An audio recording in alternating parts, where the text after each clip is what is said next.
Welcome back to Ox Tools. I'm Tom. So today we got a little project for my wife's art studio.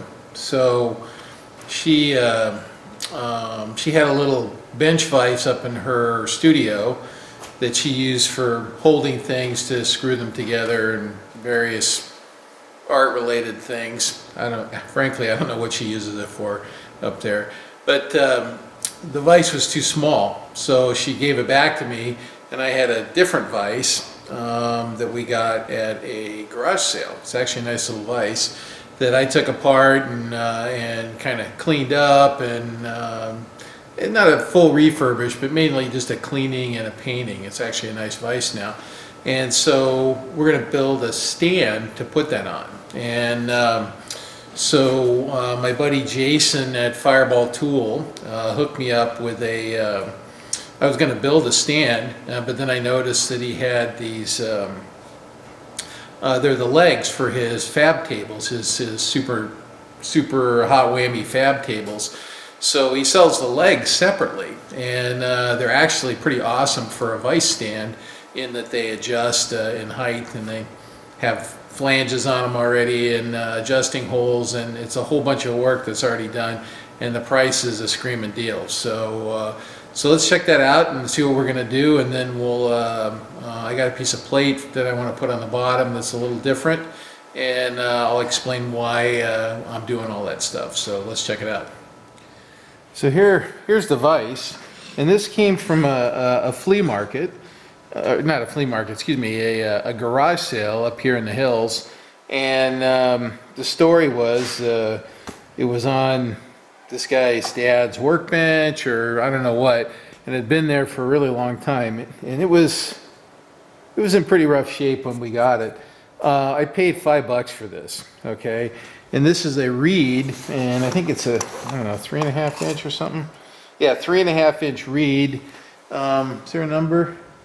I don't know, but it's got a 1908 patent number on it. It's pretty old. My Instagram Vice buddy, Tarmac, thought because of the patent numbers and stuff that this is, I think, 1915 or pre-1920. So it's pretty old Vice. And it's got, some old styling cues, this meatball, and just, some of the styling cues are kind of old-timey, right?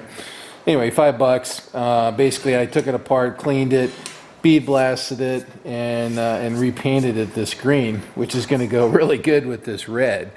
And this came from Fireball Tool. My buddy Jason up there hooked me up with this. It's a leg for one of his fabrication tables, and we're going to talk about that in a second. So the last part of this equation here is the base plate. And so that's going to be the base plate, and there's a reason why. So normally, with a stand like this, you would probably bolt it to the concrete, put some red heads through there and go into the concrete and have a really super solid vise stand. But because my wife's art studio is kind of cramped, what I want to do is put it on a heavy base, and in particular on a round heavy base. And what this allows you to do is tip it up onto the corner, and you can actually roll it without having to pick it up, so you can move it around, kind of like moving a gas cylinder around. It's too heavy to pick up, but you can tip it and roll it and move it wherever you need it in the shop. So anyway, that's the idea. So what we're going to do is, like I said, it's a simple project, okay? But like all projects, it requires sequencing, right? So you got to find the plate, you got to have a vise, then you got to get the materials for the stand, and then you got to say, okay, what am I doing here? And anyway, it takes a while to get it all together, right? So that's my excuse anyway. So okay, so let's get into the details now.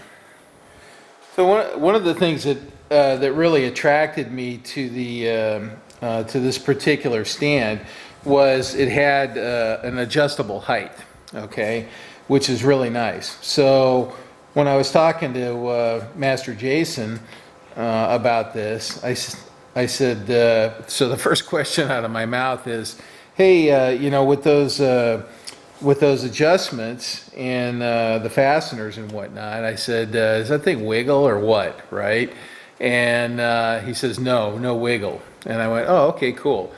And I mean, from the website, you can't tell how these fasteners are set up, but when I got it, I looked at it and it was immediately obvious that he is totally correct, and I'll show you why. And let me take one out. So if you look at how this is constructed here, these two holes, they're larger in diameter so that they fit the head, or the head of this special bolt, right? So what's actually happening here is it's not, you know, with these kinds of designs, right, you have to have some clearance between the two members or else it won't slide, right? So what Jason and company did was they said, yeah, we understand this problem and we don't want our tables to wiggle around, right? Good idea, because to me, that would be like a huge negative if the table wiggled at this joint, right? So what they did was they counterbored this, right? So now what this fastener is doing is it's tightening this up, but it's pushing, the bolt's pulling that way. So what it does is it takes this inner tube and pulls it up hard against the internal wall on the opposite side, right? And then if you have two of them and you tighten them up securely, you're bomb-proof. Okay, so it's actually really it's a great idea. Okay, it's an awesome idea, and it allows quite a bit of adjustment. You know what? I don't remember the numbers, what the minimum and the maximum height are, but it's a pretty good range. And so get this. Here's the best part. So he sells this whole thing, okay, for 180 bucks. So I don't even think I can buy 2 plates and 2 tubes for 180 bucks from a local steel supplier, right? And it's put together, comes with fasteners, all the work's done, laser cut holes or whatever, and it's welded together and it's painted. Twist my arm, right? So this is going to be my new de facto Vise stand if I have to do another one, right? And you know, obviously you got to pay for shipping and whatnot, but I don't know what the number is. But if you don't need it next day, it's probably not too bad. So anyway, that's our stand. It's already kind of set at the height that I want, although we may take it apart just to make it easier to work with here. But let's do the next stage here. Okay, so right now we have it with the small end up, which is probably how I would orient it if I was kind of using it for a stand like this. But what I discovered was that when I put this particular vise on here, this has a 3-bolt pattern on the swivel base. You know, my holes are hanging off the plate. Now, lucky for me, Jason was thinking ahead, and what they did was they put a different size plate on the bottom. So let's flip it over. And this is great, you know, when you have the opportunity to make something more useful and more universal, right? You know, go for it. So this plate's a little bit bigger, okay. And guess what? We got plenty of room for our swivel base. Okay, so now, pro tip here. Okay, pro tip. So when you mount a vise like this on a stand or on a table or anywhere, it's really important, I think it's really important, that the surface of this jaw is clear of this face. And the reason why is when I want to put something long in there, that's what happens, right? So what we want is we want to be clear. Just snug that up like so. We want to be clear of that that back jaw, okay? All right, well, I'll lay this out nicely. So now in this situation here, I got a teeny bit hanging over. I'm going to push it back just a little bit. Yeah, it's just the nature of the casting here. But that's okay. That's not going to bother anybody. Well, it bothers me a little bit, but I'm going to have to live with it. So anyway, I'll transfer punch these. I'll clamp it down. I'll transfer punch these once I got it centered up, and then we'll drill and tap those for some fasteners. And then on the bottom, we're going to drill and tap a pattern in our round plate. And then the bottom plate needs a little bit of work. It's got a hole that I want to patch. And okay, so let me get some tools out, and then we'll do this.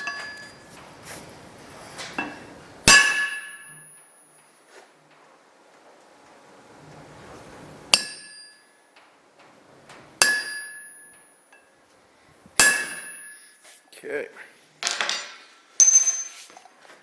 All right, so this is a little hard to set up on the drill press or even the milling machine, so we're probably going to use the mag drill on the steel table here is what we're going to do. So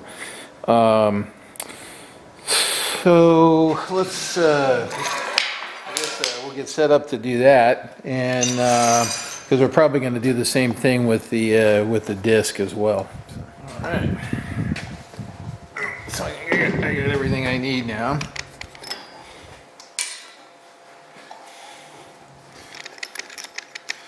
I'll use a pointer to start with here. So I had to find a piece of plate that was the same thickness, because this offset wasn't enough to have this on the table and have this hanging over. So I don't know if that makes any sense, but let's get this. Get that in my mark. Okay, plugged in. Oop, it's vibrating. Okay, so that's in.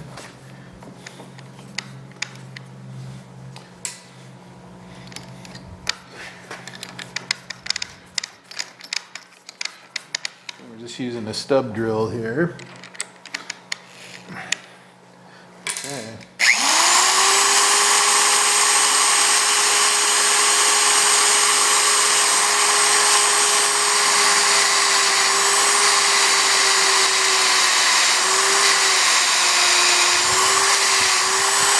So when you just a little tip when you're using a mag drill like this, you don't want to wail on the. You got a lot of mechanical advantage against the magnet, so you want to drill with kind of light pressure.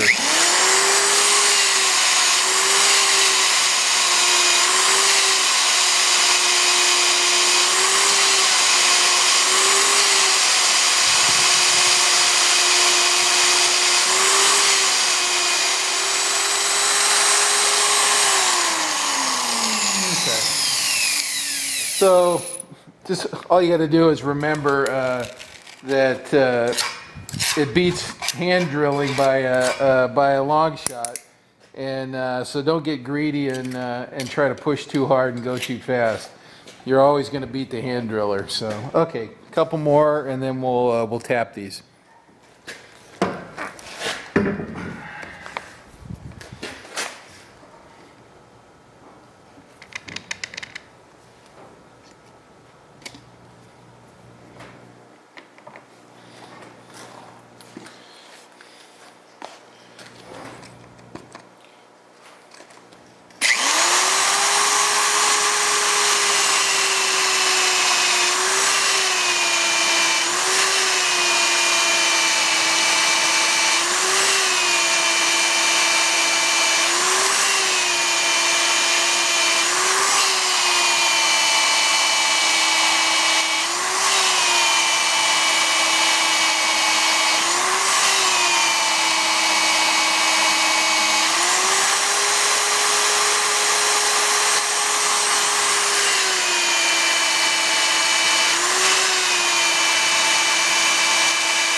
What do you think? Think my little Makita 18 volt is going to be able to do this?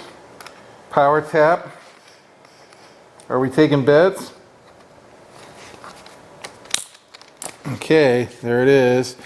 18 volt. Okay, there's my hole. So I'm going to use a guide.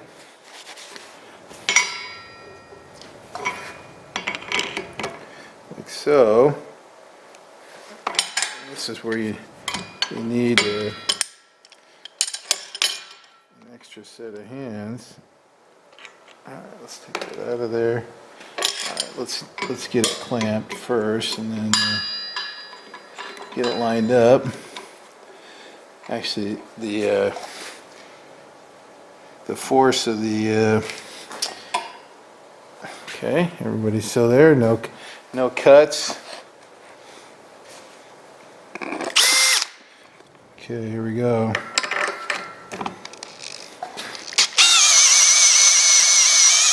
Oh, baby.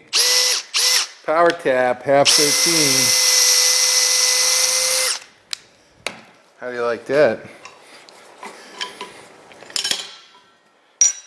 Beats hand tapping any day of the week, right? Okay. One more and then we'll mount, well actually we can't mount the vise yet, so. Alright, so now what we want to do, we want to put a center point in this, and I forgot to grab my center head, which, there. So we want to work off of the center of what's there. So for some of you folks, you may have seen one of these before, and these are centering heads, right? And you know, when it sits on a nice V, or excuse me, when it sits on a circle,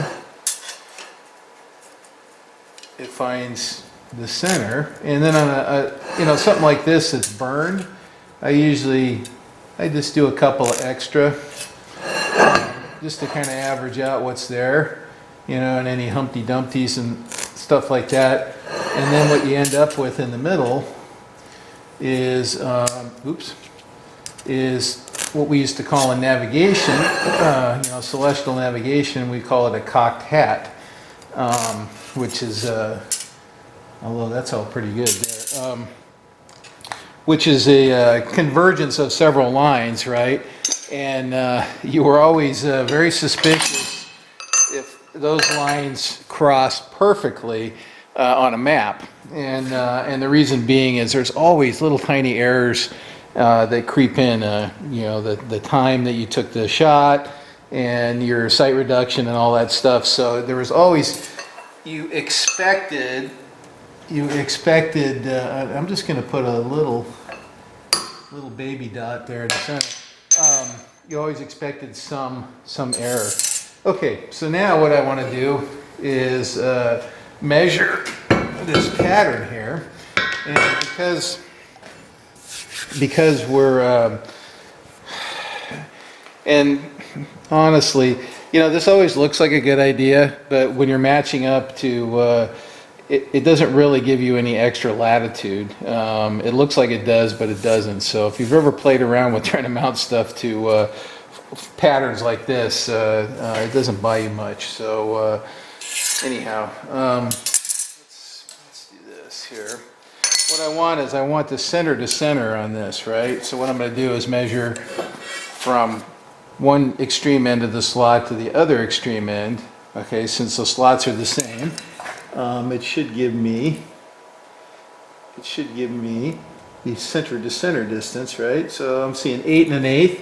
So then I'm just going to do a bozo check. Hold that in the center. Yeah, that looks okay. So 8 1/8 is our center distance.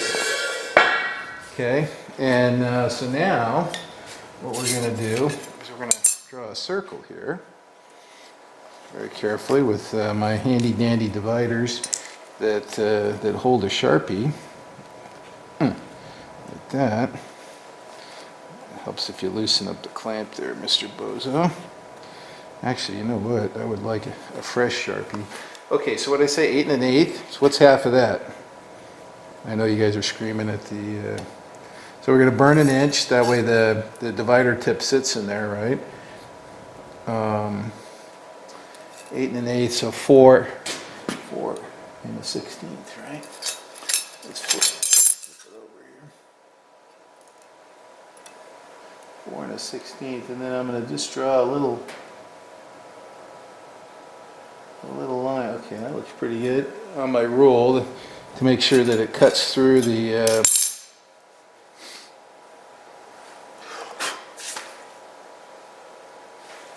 All right, and then we're going to put a nice little circle around here. It looks small, doesn't it? Oh, you know, forgot to see? Use your senses. I said, God, that looks small, and I was right. It was. So I forgot that I burned 1 inch, right? Okay. That's a mini bozo, by the way. All right, so this should be a little bigger. Yeah, that looks better. And then the final bozo check is check what you did. 8 1/8. Okay, I'm pretty happy with that. Should be. Did it twice, right? The perils of talking and thinking at the same time. Okay, so now what I want to do is I'm going to use this again. And we know this pattern is 90 degrees. It's turned 90 degrees. I'm going to use the fine side. So, okay, so now we got a couple of marks. So we got 2 holes of our pattern now. So now you're wondering, how do you do a nice job and get it 90 degrees from there? Well, I'm going to show you. Let's get a center pop in there.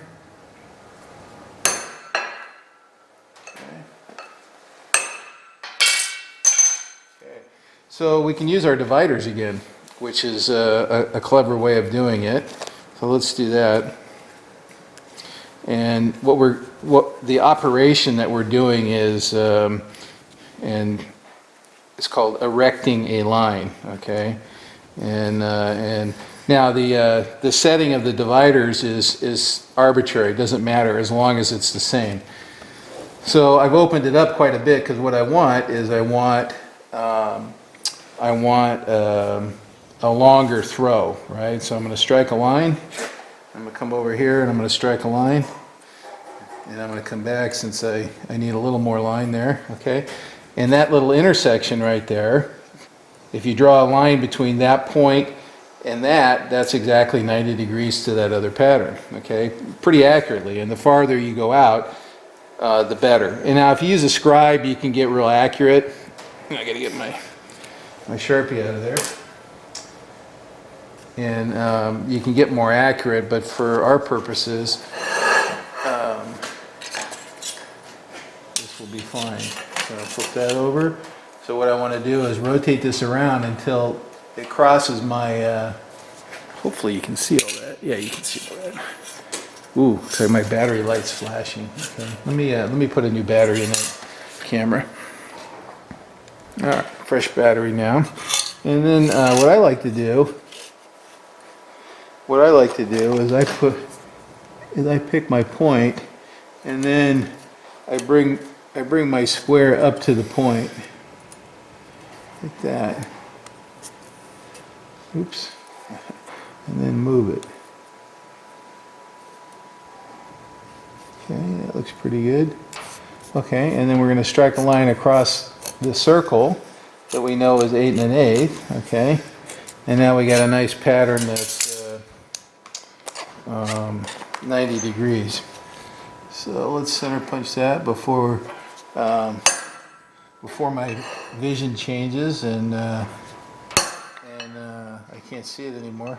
Let's give it a good swat there. Okay, and same here on that one. And then what are we gonna do for the final bozo check since things happen? first off, we're going to circle these. Okay. And then what we're going to do is we're going to do the super bozo check and put these up there and see if it makes sense.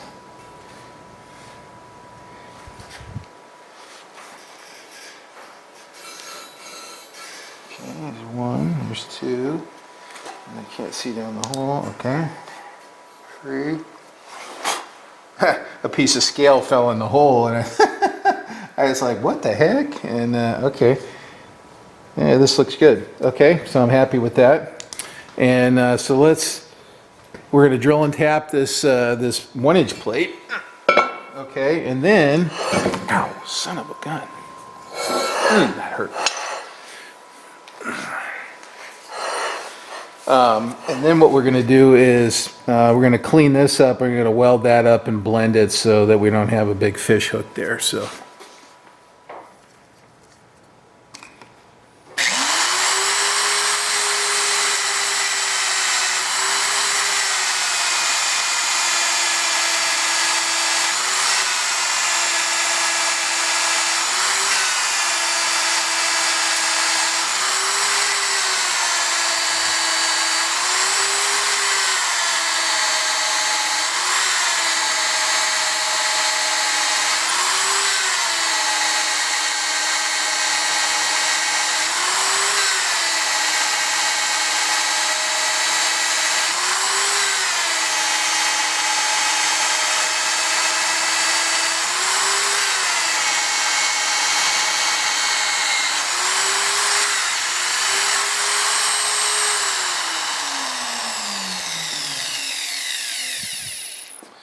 are we taking bets on whether my Makita drill with, let's see here, two bars on the battery can tap 1 inch. So that other one that I just did a little while ago was 3/4 steel. Let's get that nice and tight. This one's 1 inch. So are we taking bets? I don't know. Oops, I need my clamp.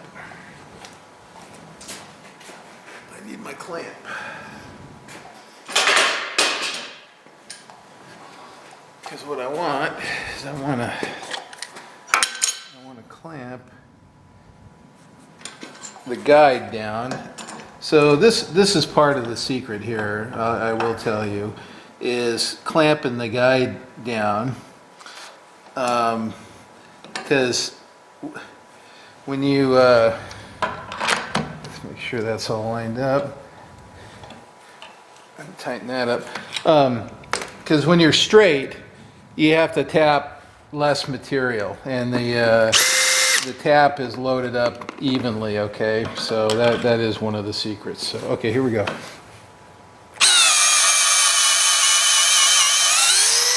Look at that, cream cheese.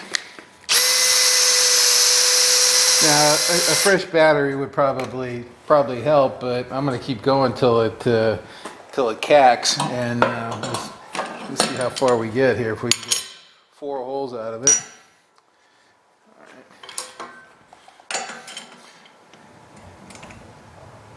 So I'm curious if any Milwaukee folks out there, I mean the M28s are you know, the fuel guys. Those are pretty good tools. So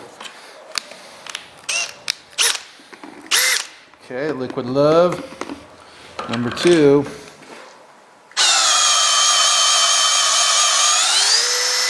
Yeah.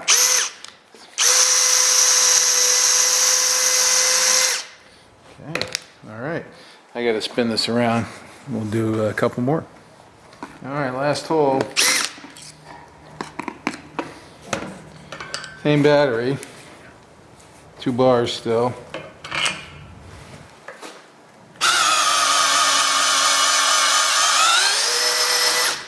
Okay. Let's, so this is a spiral point gun tap. So it's specifically engineered to do through holes, okay, and or holes that have a lot of extra drill depth. Okay, that's the other caveat. You can't use these in blind holes. And what it does is it pushes all the chips out in front of it.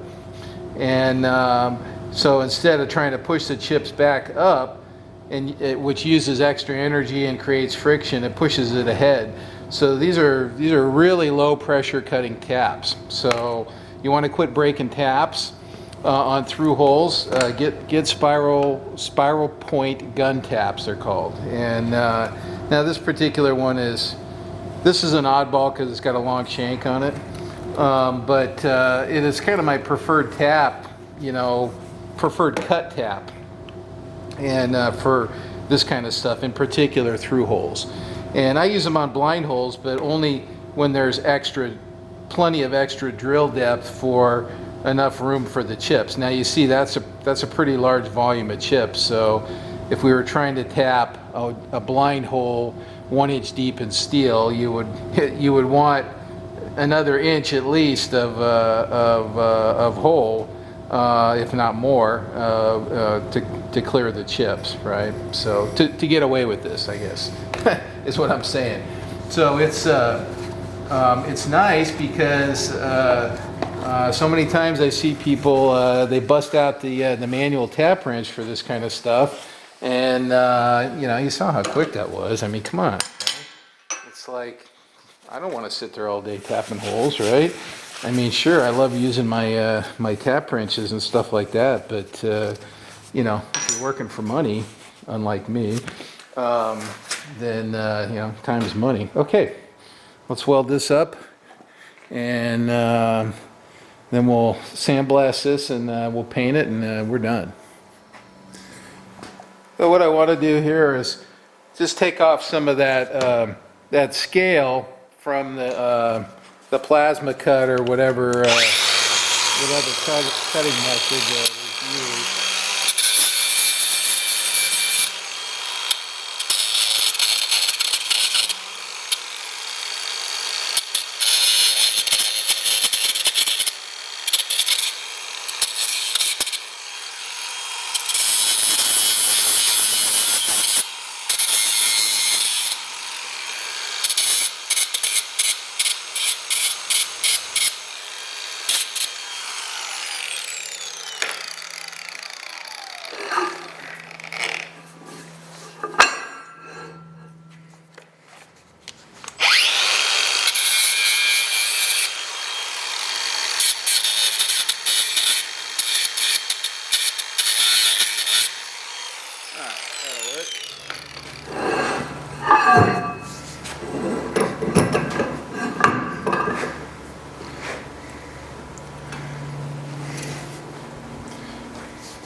right, let's see how we did here. Let's do a trial fit up.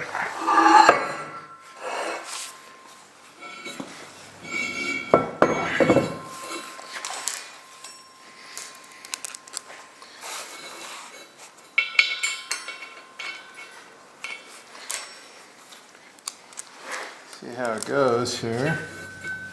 I see holes. Good start.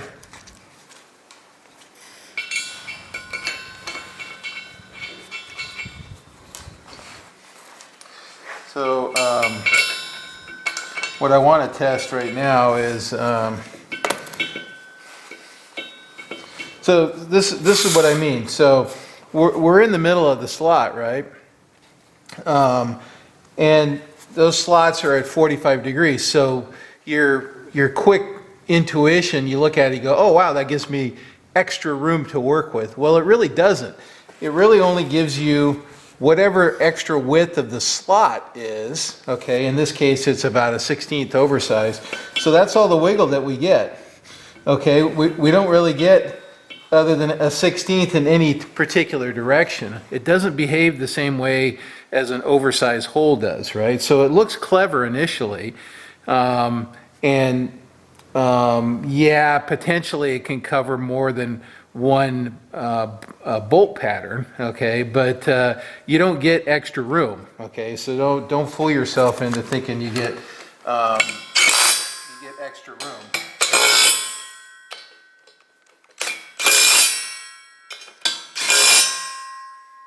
Okay, well now I gotta lift this stupid thing onto the ground here. Okay, well, I'll be right back.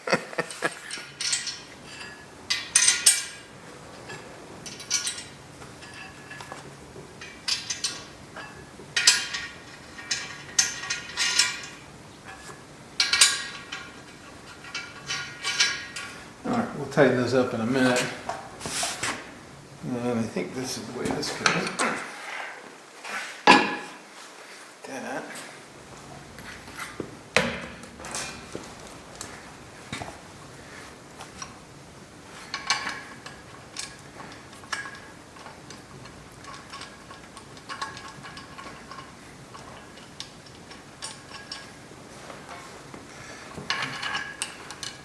I like this is a good color combination. I think it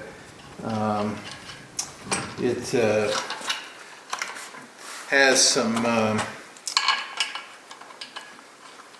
significance on the color wheel.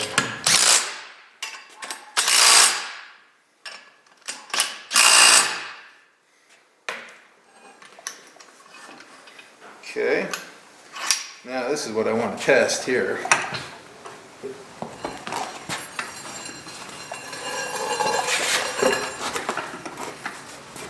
Yeah. So it's heavy, okay, but it's controllable.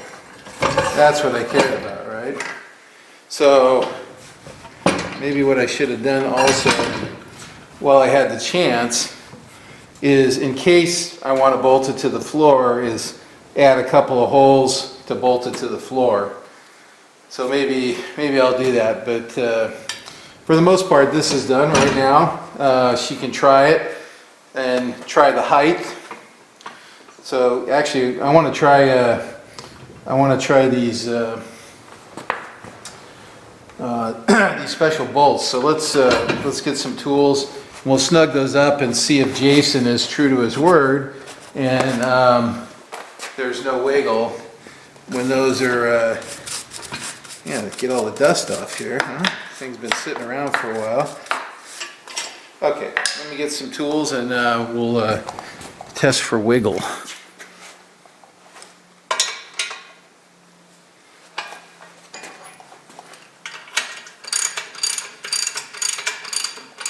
Oh yeah, I can already feel it.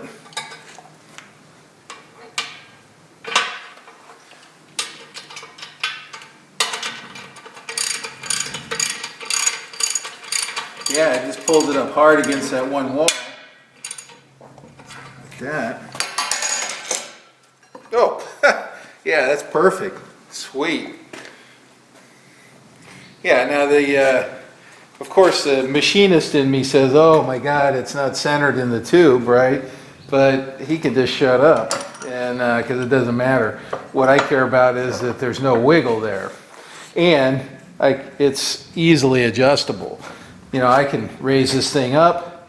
So when you, let's see, can you see the top of the vise there? Let me double check. So when you set a vise for the correct height, working height, generally this is kind of the measure here, kind of your elbow, something like that.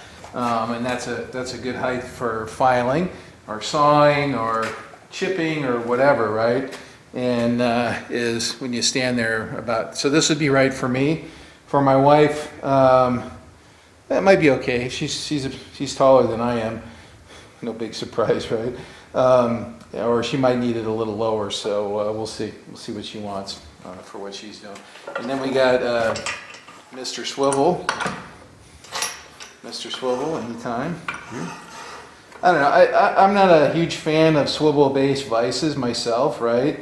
And it seems like, although I do use this one on my welding bench in different attitudes, but that's kind of like for welding setup. But for bench vices, I generally like them fixed.